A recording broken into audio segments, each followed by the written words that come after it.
अनंत कोटि ब्रह्मांड नायक राजाधिराज योगीराज पर ब्रह्म श्री सच्चिदानंद समर्थ सदगुरु साईनाथ महाराज की जय। ओम साई राम। आप सभी साईं भक्तों को मैं साईं कनव शर्मा आप सभी का स्वागत करता हूं बाबा के YouTube चैनल एहसास साईं पर। आज एपिसोड 20 में बाबा की एक बहुत ही विचित्र लीला है कि कैसे बाबा ने अपने दो भक्तों की रक्षा करी और कैसे बाबा ने उनको शिरडी बुलाया, क्योंकि बाबा हमेशा अपने भक्तों को शिरडी बुलाते थे और भक्त बाबा के खींचे चले शिरडी में जाते थे।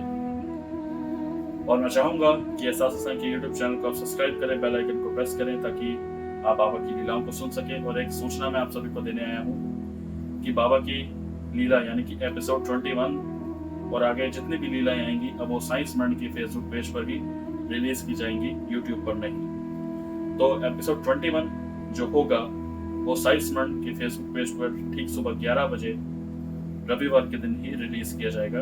तो आप साईं भक्त फेसबुक पेज पर अगले रविवार से उपस्थित रहिएगा। तो आइए आप साईं भक्तों को बताता हूँ कि बाबा ने क्या लीला की अपने एक भक्त के साथ। बाबा के भक्त जिनका नाम राव जी भी उपासनी था, ये लंबे समय से अस्थमा की बीमारी से जूझ रहे थे और बाबा के एक और परम भक्त जिनका नाम था काका साहेब दीक्षित, उनके सुझाव से उपासने जी शिरडी गए।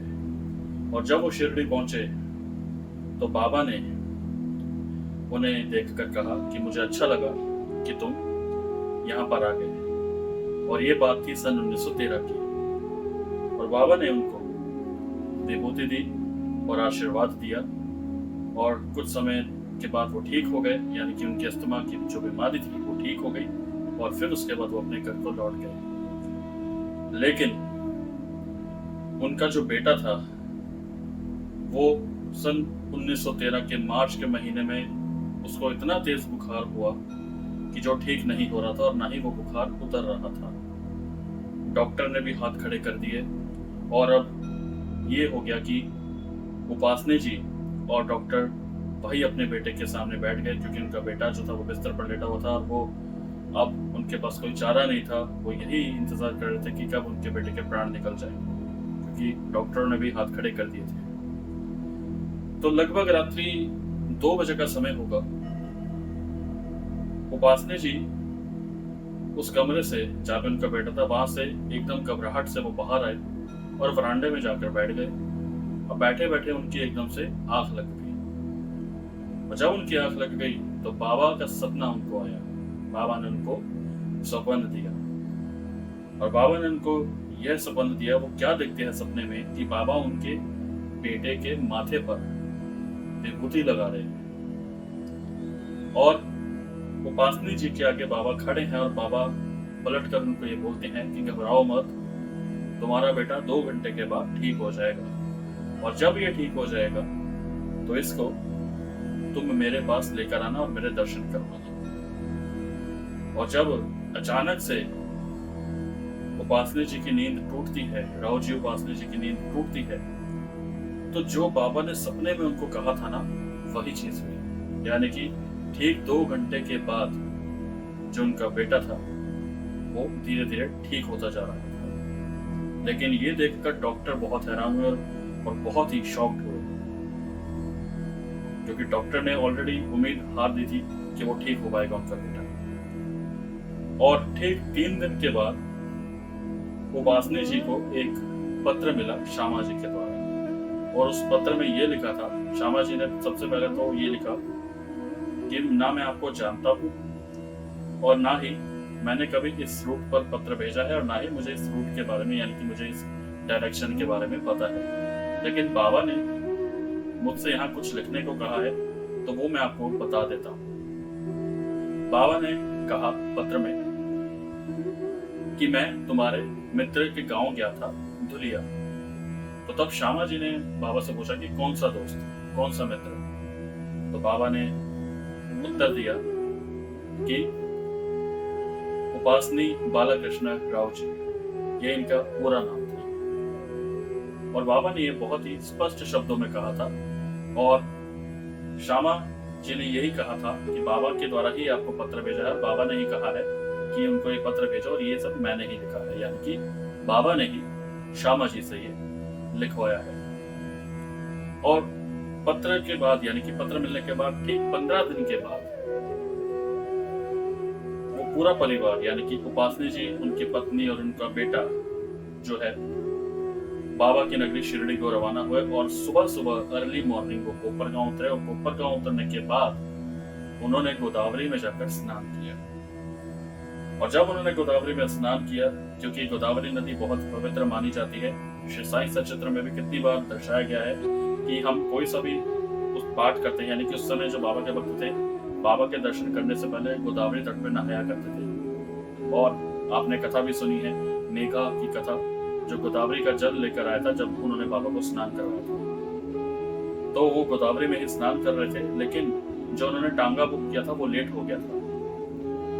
अब राव जी के मन में ये था कि अगर टांगा लेट हो गया जिस पर वो जाएंगे शिरडी, तो वो बाबा की आरती अटेंड नहीं कर पाएंगे, बाबा की आरती में सम्मिलित नहीं हो पाएंगे।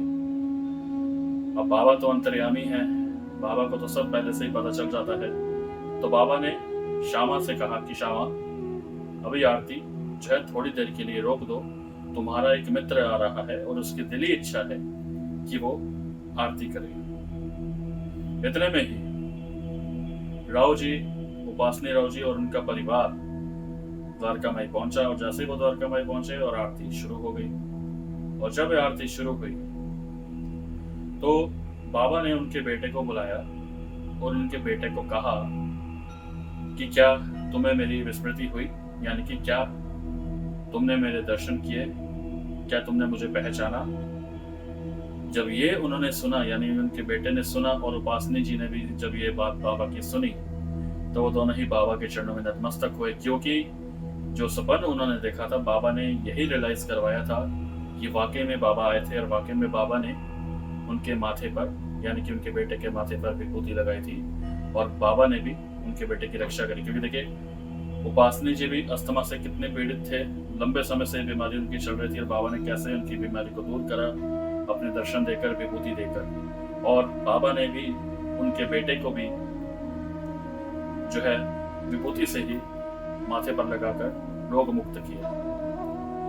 बाबा की विभूति इतनी चमत्कारिक है कि आज भी अगर हमारी तबीयत खराब हो या हमें ज्वर हो या कुछ भी हो, अगर हम गुनगुने पानी में एक चुटकी विभूति डालकर अगर हम उसे पिएंगे तो हमारी वो बीमारी दूर हो जाएगी। लेकिन उसके लिए हमारे अंदर श्रद्धा सबूरी होना जरूरी है। और ऐसे ही बाबा ने उनके ऊपर कृपा की और दोनों ने ही बाबा का आशीर्वाद प्राप्त किया।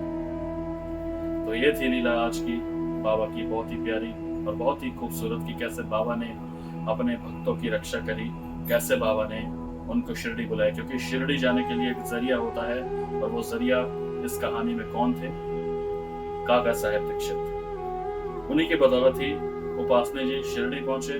और शिरडी पहुंचने के बाद सन 1913 में ही उनके साथ ये दो घटनाएं हुई। पहली घटना ये हुई कि अस्थमा की बीमारी उनकी दूर हो गई धीरे धीरे, और दूसरी घटना ये थी कि 1913 मार्च के महीने में ही उनके बेटे को ज्वर था और बाबा ने सपने में उनके जो बेटे को विभूति लगाई और उनका जो ज्वर था उनके बेटे का वो दूर किया और बाबा ने उनको दर्शन दिया। तो साईं हमें कभी निराश नहीं करते हैं। अगर हम बीमार हो तो बाबा हमारी स्वयं रक्षा करने आते हैं। अगर हम किसी भी परेशानी में क्यों ना हो, साईं हमारे रक्षक थे, हैं और रहेंगे। और आप साईं भक्तों को मैं ये बताना चाहता हूँ कि एपिसोड 21 बाबा की कृपा से साईं स्मरण के फेसबुक पेज पर रिलीज किया जाएगा। क्योंकि यूट्यूब चैनल पर ये जो आप आज कथा सुन रहे हैं ये यहीं तक यूट्यूब चैनल पर ही होगी, लेकिन अगली कथा यानी कि अगली लीला बाबा की साईं स्मरण के फेसबुक पेज पर ठीक सुबह 11 बजे रविवार को ही बाबा की ईश्वर कृपा से अपलोड की जाएगी। तो इसलिए अब आप साईं भक्त फेसबुक पेज पर उपस्थित रहिएगा, क्योंकि आगे जो भी लीलाएं आएंगी बाबा की अब वो फेसबुक पेज पर ही रहेंगी। तो आप साईं भक्त अपना ध्यान रखिएगा। मिलता हूँ बाबा की अगली लीला के साथ। बाबा भली कर रहे हैं।